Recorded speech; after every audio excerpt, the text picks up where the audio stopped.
Hello and welcome back to another episode of the Balance with Britt podcast. I hope you're having an amazing week. And today's conversation is going to be one that gets you thinking for sure. I am talking with Marianne. She is a certified holistic nutritionist that helps women beat the bloat by getting to the root cause of their symptoms and restoring hormonal balance back into the body. And today, the two of us are chatting all about bloating and stress and the connection between the two. So, welcome to the podcast, Marianne. Thank you so much for having me. I'm so excited to dive into this topic. Me too. We were chatting a little bit before we started recording, and I was telling you all about how this is my favorite topic to talk about. So, I know that we're going to have some fun with this one. For sure, for sure. And we were both saying how the connection between stress and digestion has been a factor in both of our health histories. So I can't wait to dive in. Yeah, like when you're thinking about digestive issues like bloating, especially, it's something that is so common to the point where people just start to recognize it as normal. It's just something that you deal with. And I know with my own digestive health journey, and if you're listening and you don't know what that was, go back to episode 1. That's where I chat about it. But the biggest missing piece of the puzzle for me was addressing stress in my life. And once I was able to make that connection between stress, whether it was psychological or physical, because I was over exercising or under eating or putting these physical stresses on my body as well. And once I was able to get to the root of that, it was really when I started noticing just like profound positive impacts on my gut, which is why I'm so passionate about the topic. But I'm wondering, I would love to start by chatting with you a little bit about what your health story looked like and if it involved that stress connection as well. Yeah, so my health journey started, I can't believe it's been 8 years already. So I struggled with gut issues at the beginning of university. And at this time, I was constantly bloated. I had abdominal pain, gas, irregular bowel movements. So I was chronically constipated. And at the time, being around 19 or 20 years old, I just assumed this was normal. And having and living a university lifestyle and the diet, I mean, I definitely wasn't eating healthy. So I just figured that this was something that everyone experienced. And it wasn't until I had an episode where I actually suffered from melena. So, if you don't know what that is, it is bleeding in the upper GI tract.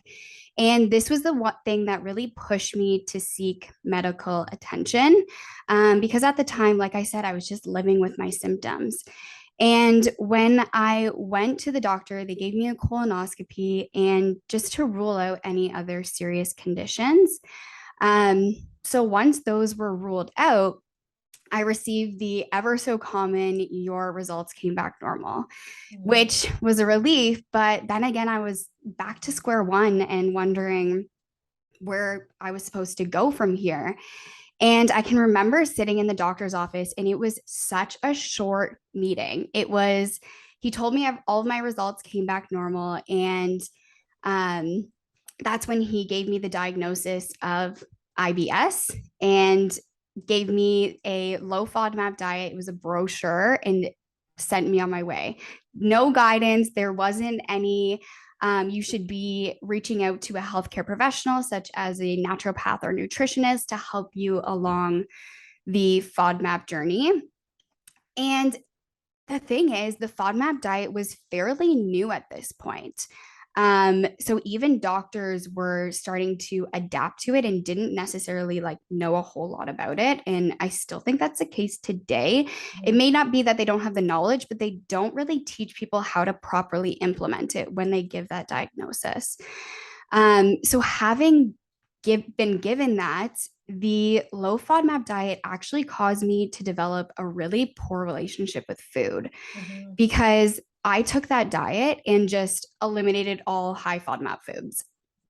And there wasn't any balance. There wasn't any reintroducing those foods into my diet.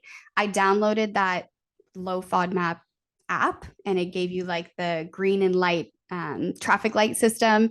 And I was like, anything in red, I'm not touching, I'm never eating. And I just thought that that's how it would have to be for the rest of my life.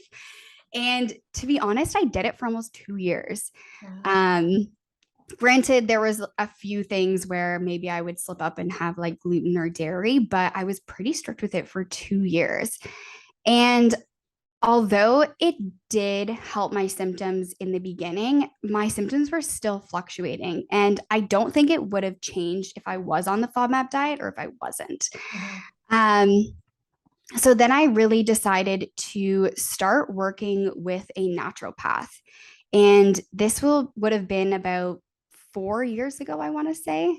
Mhm. Um, and working with her, she took into account my entire health history, and she was able to make the diagnosis and explain that my IBS is actually stress induced. Mm. So I had no idea what this meant. And although I was given somewhat of a diagnosis, you so badly want to blame food. Like, Mhm. we so badly want to be like, oh, I just can't have gluten and just have that simple solution. Um, but having stress, being told that it was stress induced, I was a little frustrated because I was like, I'm not stressed. Mhm. I live a pretty average lifestyle. I'm a happy person. Like, I don't understand why this is happening.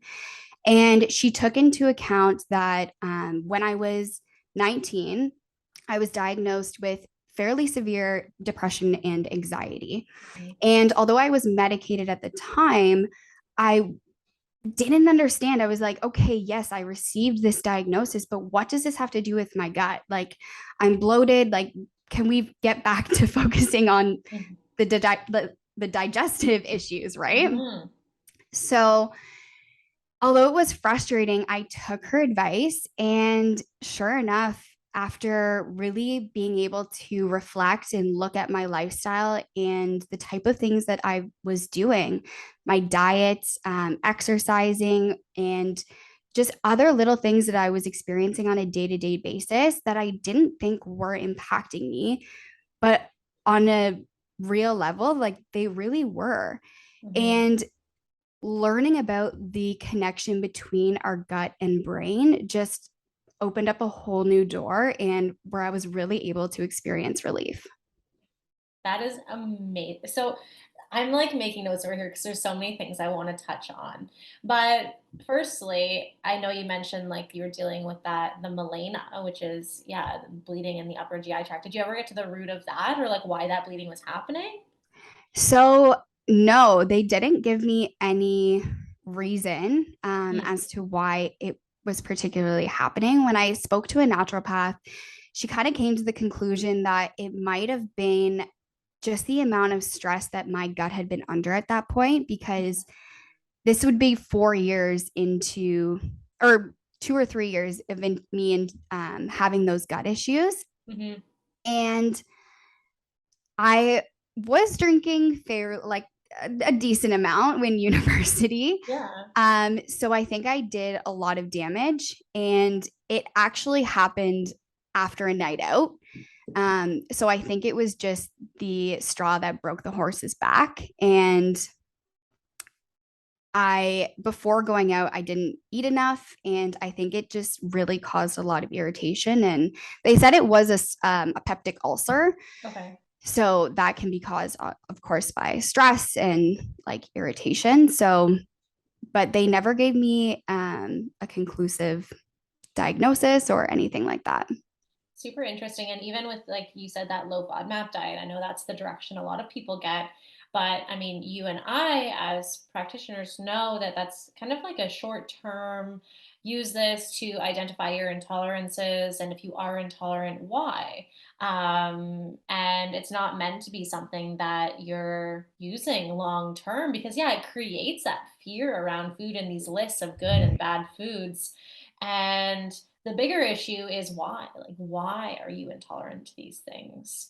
Would you agree with that? Yeah, of course. And just not taking that time to get to the root cause of the Yeah. issue Because honestly, if I didn't reach out to a naturopath, I would probably still be following that low FODMAP diet, just thinking that my symptoms were solely based around food, Hmm. and not addressing that real root cause. And that's when my symptoms, like I said, they would come in waves, so they would come and go. But even then, I would have episodes where I would eat gluten or dairy and I'd be fine. So I was so confused as Hmm. to, why are you giving me this low FODMAP diet? And then I eat some of these foods and I'm fine, but then other times I'll have a flare up. So there's got to be something else going on. Hmm. I use the example sometimes with clients or with people I'm chatting with regards to stress and digestion is when you go on vacation. Like a lot of the time, say you're going to Europe and you're eating pizza in Italy, or you're eating, you're traveling and you're stress free. You're not connected to your phone or your email. And even though you're not eating like you normally would at home, you don't notice the bloating as much or the digestive discomfort. And a lot of that, if that happens to you, because I know it happened to me, I remember thinking, like, wow, like my poops are amazing when I'm on vacation. The water must just be better here. I don't know. And it's like, no, it's because I'm not stressed and because of the impact that that stress has on digestion. That's So, so true. And it's yeah. funny that you make that connection actually, because recently I'd been suffering from like some digestive issues just because like I've been going through a lot of stress in the last little bit. Mhm. But when I went away for Thanksgiving, actually, we went and stayed with my parents and I wasn't bloated. Yeah. And I was having regular bowel movements every day. And I wasn't eating the best. Like it was Thanksgiving. We had like pumpkin pie, apple crumble, like the works. Yeah. And I was just like, this is kind of weird. And then as soon as I got back to the city, the next day, my bloat came back that morning. And Yeah. I was like, that's crazy, Yeah.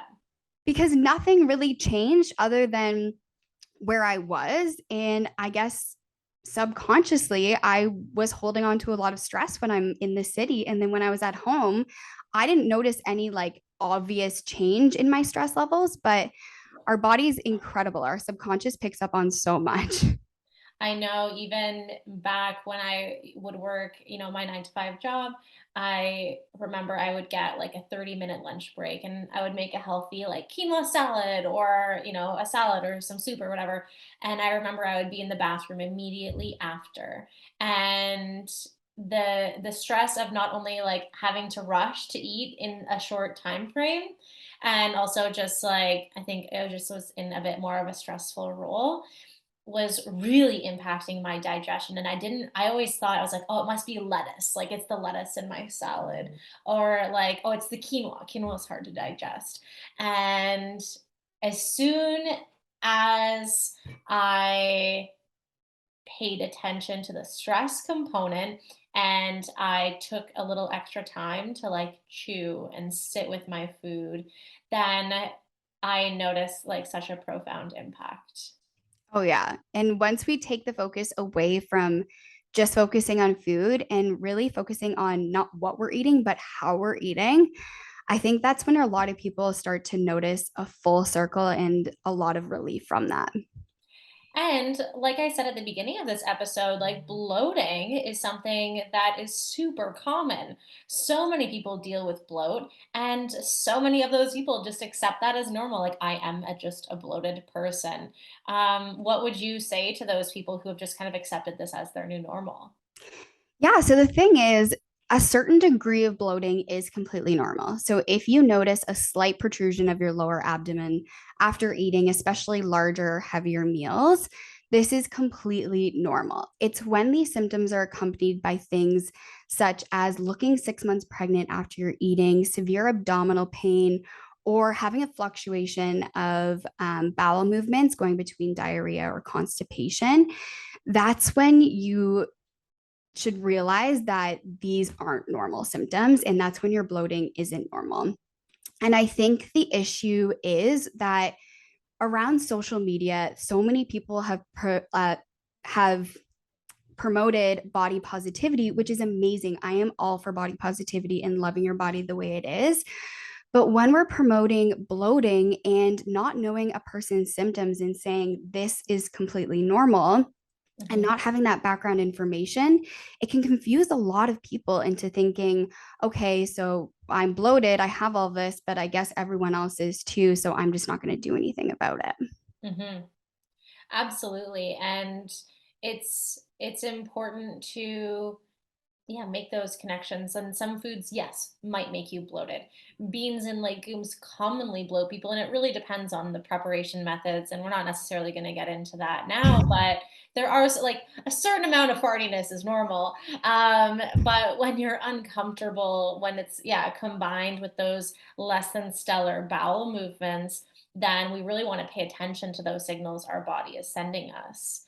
And as holistic nutritionists, we know how important it is to get to the root issue. Like you said, when you saw your doctor, they said to do a low FODMAP diet, that you had IBS, but none of that is addressing your root issue unless you're allergic to everything. And that's different from an intolerance or a sensitivity to everything on that food list. Um, the bigger question is why? Why is the constipation happening? Why is the bloating happening? So let's chat a little bit. And I feel like this is going to be a little bit of a longer conversation, but what different root causes of bloating might be? And then we'll kind of finish off with the stress component. Yeah. Yeah, so there's so many different root causes of bloating. So it can have to do with your stomach acid production. You can receive a diagnosis of SIBO. There could be a parasite, dysbiosis. There are so many other things that can be going on, and you really want to work with a health professional to get to the root cause of what those symptoms are. And a lot of the time, that may mean going for functional testing, testing your nutrient levels, testing to see if there is a parasite there. And again, working with a health professional is going to direct you in the right direction, because I find, again, on social media, there's so many things, especially when people say, um, if you have a parasite, you will have these symptoms, or if you have low stomach acid, you'll have these symptoms. And I feel like so many people fit into multiple categories. So it's difficult for someone who's navigating this on their own to kind of narrow down what they could potentially have, because in the grand scheme of things, it may look like they have it all. Mhm. There is a lot of overlap. Even when it comes to, I just recorded an episode about heartburn and the connection that it more commonly has to an underactive stomach versus an overactive stomach. And, so many of those symptoms when it comes to gut health can lead you in multiple directions. And that's why I get not upset, but bothered when I see some of the one size fits all approaches out there, because it is very nuanced, and I can have 10 clients with bloating and I'm doing something different with each one of them, depending on, how they're reacting and what they're to foods and what their lifestyle is like and the symptoms that, are were they're exhibiting. But I think you and I both feel this way in that stress is such a commonly overlooked root cause of digestive issues and bloating in particular. So let's chat a little bit about how our stress levels and our digestion are connected. Yeah. So I would honestly say that about 80 to 90% of my clients that come to me, even with a diagnosis of dysbiosis or SIBO or anything like that, their root cause, even with that diagnosis, could lead back to stress. Hmm. Taking a further look into their lifestyle and dietary habits. So, really educating clients on the connection between our gut and brain. So, our gut and brain are in constant communication with one another via something called the gut brain axis. And how this works is that when we experience a stressful situation, our hypothalamus, which is located in our brain, registers that stressful stimuli, and it then releases a hormone that sends a signal down to our adrenal glands to release our stress hormone cortisol. Now, that's a very simplified explanation, but I won't get into the whole HPA axis of it. I'll just keep it nice and simple. But so our brain tells our adrenals to release that stress hormone cortisol, which then puts our body in a state of fight or flight. So when we're in a state of fight or flight, this is when we'll notice our heart rate increasing, blood is pumped to our muscles, our pupils dilate to allow more light in. At this point, when you have a influx of cortisol, you'll notice that you're super aware of your surroundings. And this is because your body is either preparing to fight or flight for something. So it's a very prehistoric thing that our body is adapted to. And because back then we would either have to, there's always the analogy of either having to run away from a lion or fight potential predators. But that's not something we experience on a day-to-day basis anymore. But our body doesn't know the difference between that and running late for work or doing a HIIT workout or anything like that. Those little stressors that you may not think cause a big impact in your life really snowball and impact how our cortisol levels can become imbalanced. Absolutely. There's an episode I recorded a few back now. It was about adrenal health and inflammation. And that guest, she had a great analogy with regards to stress and digestion, in that, like, if you just ate a Thanksgiving dinner and you are lying on the couch and your cousin asks you to run a 5K with them, you'd be like, heck no, that is not happening. But if you just ate Thanksgiving dinner and you're lying on the couch and someone breaks into your house and is threatening your life, you will run as long as you need to, and you will be capable of doing so. And that's just an example of shifting out of that rest and digest and into that fight or flight mode. And that means that that energy is not being used for digestion, it's being used to fight or flee, in this case, flee. So your that energy or that blood glucose levels rise so that you can send energy to the brain and to your muscles. And your body's like, we don't need to digest lunch right now. It's too stressful. So if you're with our common stressors, it's less likely to be a burglary, and more likely to be, you're eating breakfast in the car on the way to work and traffic is stressful, or you're not being mindful around mealtime, and you're distracted and watching television, or maybe you're even watching the news and it's stressful while you're eating dinner. Yeah, so it looks a little bit different for us in our day-to-day life, but the physiological response is the same. Yeah, exactly. And the thing is, it's having a balance of cortisol. So it can be too high and it can be too low. So when we're experiencing the high amounts of cortisol, this is when we're experiencing really high amounts of stress and we're in a constant state of fight or flight. And at this point, you may feel like you can get a million things done at once. I can remember before I had a burnout, I was able to do so many different tasks. I rarely felt overwhelmed and I just almost felt invincible at that point. But what goes up must come down, and that's usually followed by low cortisol levels.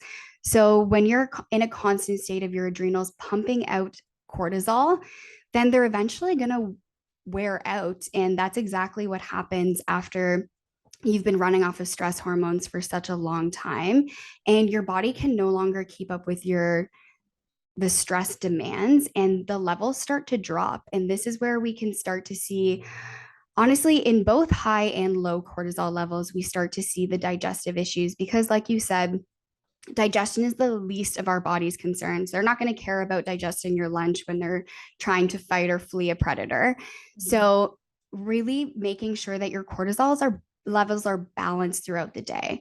So our cortisol levels are supposed to peak first thing in the morning at 8 a.m. and drop so that we're able to go to bed and unwind at the end of the day. But what happens when there's a cortisol imbalance is you may find it hard to wake up in the morning, and you may find your energy levels spiking closer to bedtime and find it hard to get to sleep. And that's where a lot of people can experience sleep disturbances as well. And when it comes to digestion, it can be the same for high and low levels, because with high levels, like we said, our digestion is going to be turned off. But with low levels, everything is going to run really sluggish. So either way, we're really going to be experiencing a slower digestive system, and it's just not going to be our body's first priority when we're constantly in a state of stress. Absolutely. And it is really interesting to note too that like our individual response to stress is going to be different. For some people, like your story, you experience constipation. For my story, I got a lot of loose stool and diarrhea, and it during those periods of stress. And it's a matter of how your body's responding to things. Sometimes it completely halts digestion, and the peristalsis of your intestinal tract stops, and sometimes it just speeds things right up. So that's why, again, we're kind of mentioning those symptoms can be confusing because you can have the opposite symptoms and the root is still the same of that stress. Oh, of course. And honestly, I experience both. So if I have chronic stress, like more day to day, and it's not like immediate, everything will slow down and I'll suffer from constipation. Whereas if I need to give a presentation or I'm nervous about something, I'm running to the bathroom every 2 seconds. Mhm. So it can be both in people too. It's just very circumstantial. Absolutely. And if someone's listening and they're like, wow, I've never made this connection. I always thought it was just food. Maybe all this stress I'm experiencing at work is rooted in my bloating is rooted in that stress that I'm experiencing. What should that type of person focus on? Or actually, let's start with when you were going through your story, what did your naturopath have you focus on, and how did you make that switch yourself? Well, I think me personally, mine was really addressing my mental health. Mhm. So at the time, I wasn't really prioritizing my mental health or taking care of myself in that aspect. So because I had even more of a root cause for stress, um, being the cause of my digestive issues, I really took into account of doing mindful things such as meditation, really focusing on eating without distractions was a big one for me because I was always eating on the go. I was a busy university student. I was eating in front of the TV, on my way to class, in class, and really making that disconnect from what I had to do to actually sitting down and eating my food.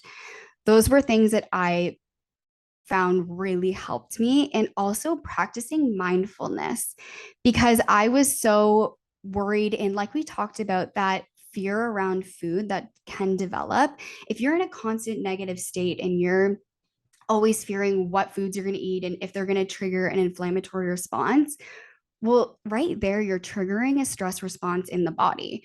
So, whatever food you eat is most likely going to have those adverse effects. So, you might experience bloating or abdominal pain because you were in that negative mindset. And then we move on to blaming that particular food for causing our issues. But then we might have that food again a couple months later and be like, oh, well, I ate it and I was fine. So now that just is so confusing. So, really practicing that mindfulness and developing a good relationship with food. It's not something that's going to come overnight, um, but realizing that that's a correlation to digestive issues, particularly bloating. Absolutely. I would say, when I'm working with clients, one of the main pillars I focus on is stress management. Because, like yourself, stress played a huge role in my health journey. And it's the underlying factor in so many diseases. And we live in such a stress based society, unfortunately. And the first thing I get clients to do when I'm working with them is to pay attention to their habits around mealtime. And yeah, are you eating on the go? Are you paying attention to your meal? Because you explained that gut brain connection, and it's important to know that that connection works both ways. What happens in the gut can impact our mind, but what happens in our mind can also impact our gut. So if we are mindlessly eating, we're watching television, or we are scrolling on our phone, and our brain doesn't have time to recognize that I'm not seeing or smelling or even really tasting my food. Those gastric secretions aren't being produced because your brain doesn't know food's coming, and then you're getting that impacted digestion. So critically looking at what your meal times look like and how many of them are on the couch versus the table, how many of them are you focusing on the taste, the texture, the smell of your food? Are you bringing awareness to your meal, or are you having stressful conversations around the dinner table? So, yeah, it's between stressful conversations, eating on the go, watching something stressful on TV, all of those things can have a big impact. Yeah, it's all about really making sure that we're in that state of rest and digest around mealtime. So, one thing that I also do is I'll make sure, and I always recommend this to my clients, especially if they are eating at work where they might be a little more in a bit more of a stressful environment, take 5 deep breaths before you go to have your meal, because that's going to really work to reset that gut brain axis. So, our gut brain axis works via the vagus nerve. So, this is really going to help to stimulate that nerve and get us into a rest and digest state. And even though you may have been experiencing a stressful day, this can really help to negate those stressors and have you focus on the food at hand. Because, yeah, eating with distractions is such a big culprit.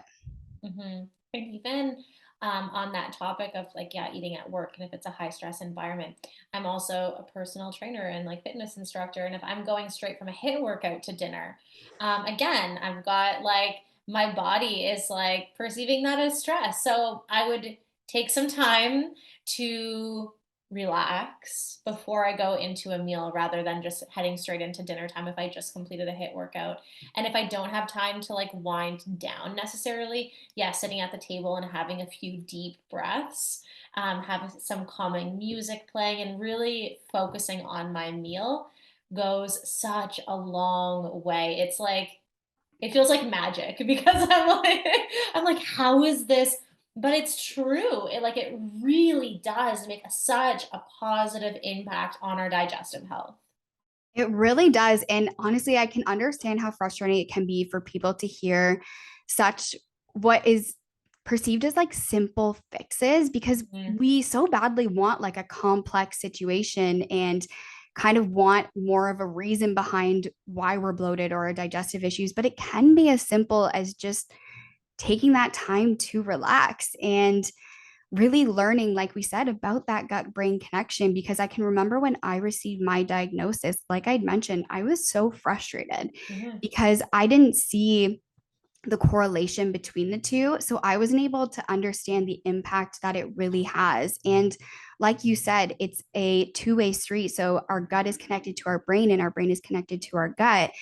And we can get caught in such a vicious cycle because if we're experiencing stressful situations and it's causing our gut to slow down, well, then we can be stressed about bloating, which is going to cause us to bloat, which is just going to ignite that Yeah. cycle. And then we're just caught in it. And it's really tough for people to get out.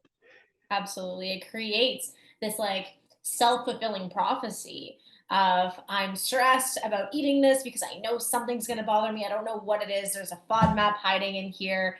And, the stress around the food creates the issues that you are expecting to happen, but you've almost like kind of created that that response because of your thoughts and attitudes towards food, which is so tough. And again, it is really important to recognize when we say stress that I know I touched on this at the beginning of the episode, but like stress is more than a psychological stress too. Like I mentioned, There's physical sources of stress. And like you mentioned in your story, you weren't sleeping enough. You were, maybe doing one too many hit workouts. I forget what you said about your workouts, but if you're over exercising or under eating, or you're not sleeping well at night, or you're not nourishing yourself because you don't have enough time or whatever it might be, then those are all physical stressors on the body. Maybe you have inflammation going on in your gut because you have dysbiosis, which is an imbalance of good and bad bacteria. And that dysbiosis and that inflammation is stressful on the body. So even if you're not mentally feeling that stress, sometimes it's a physical response, and how your body is perceiving it. Yeah, there's so many times too where I'll have clients be so frustrated because they come to me and they say, I spend 6 days a week at the gym. I do X amount of hit workouts. I don't understand why I have this stomach. And I always tell them, I'm like, it has nothing to do with your weight. You can weigh yourself when you're not bloated and when you're bloated, and that scale is not going to change.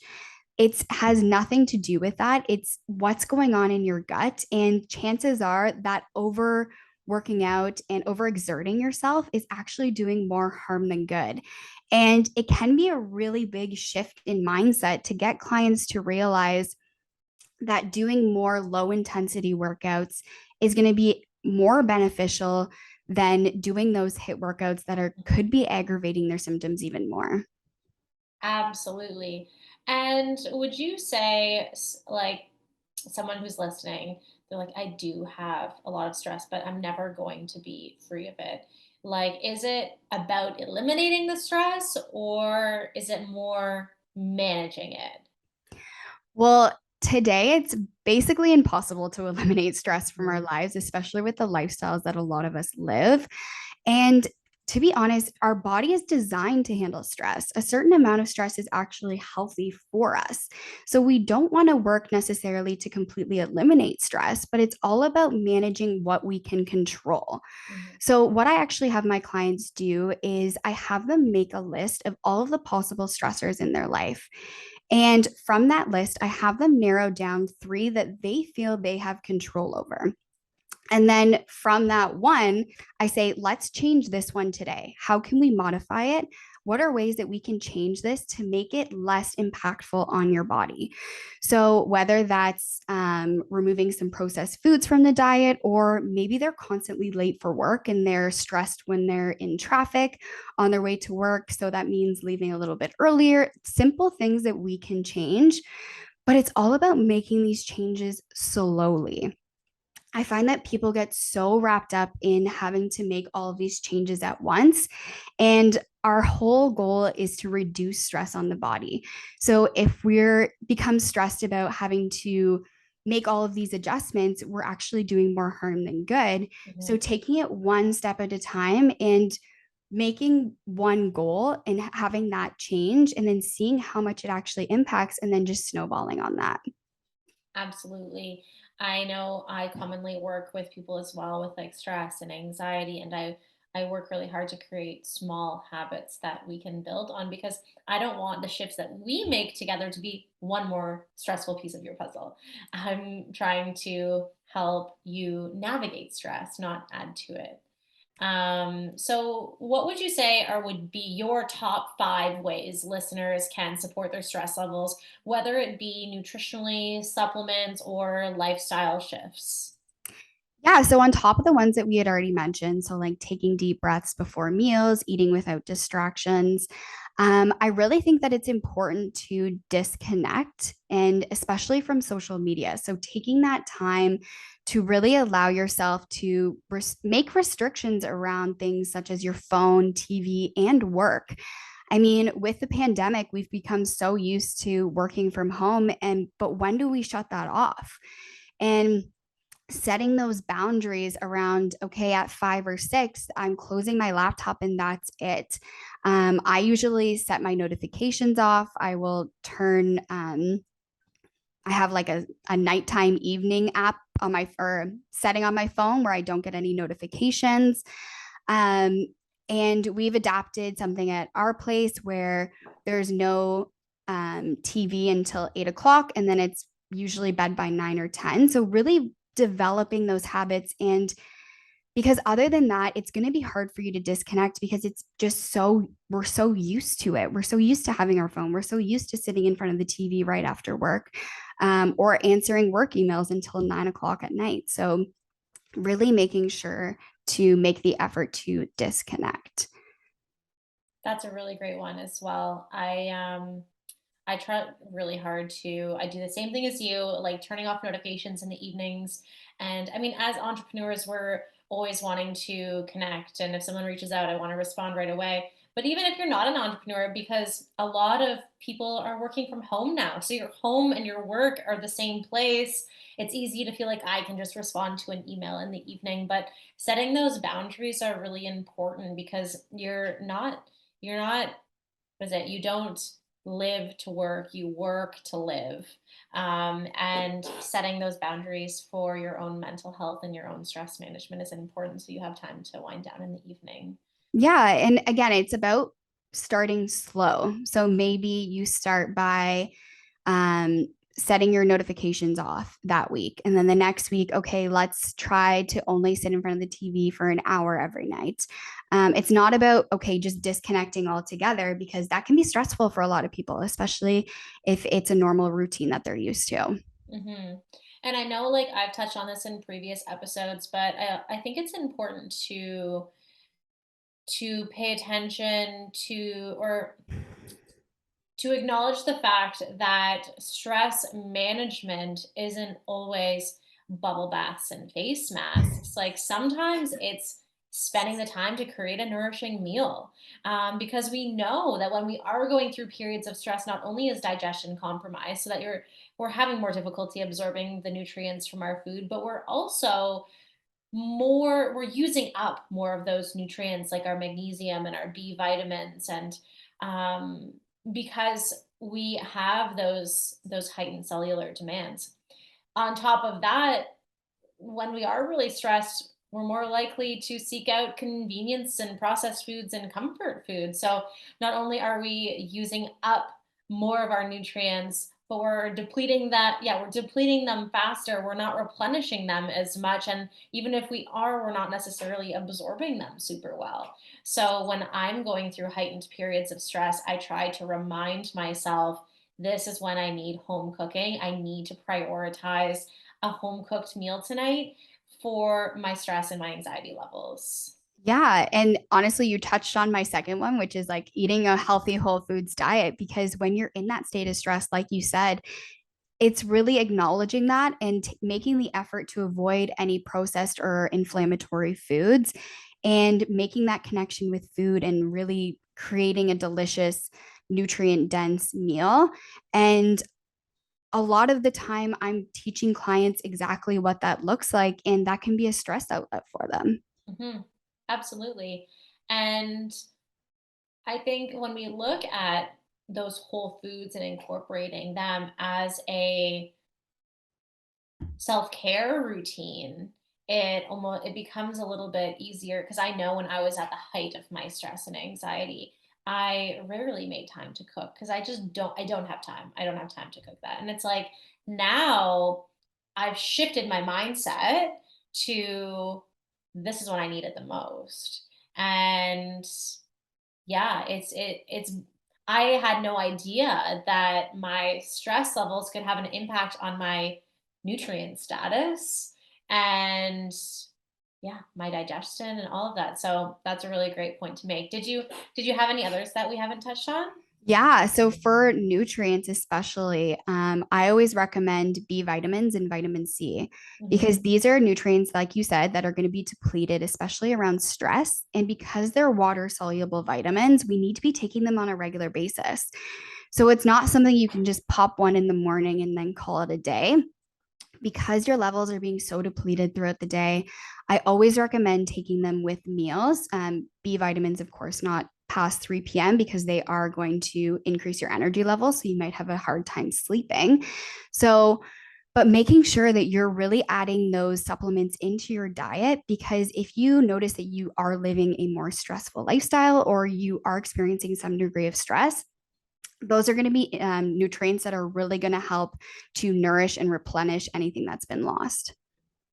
That's a great point because yeah, even when it comes to our food, sometimes we need more than what's in our food during those heightened periods sometimes, and especially if we are having difficulty absorbing them.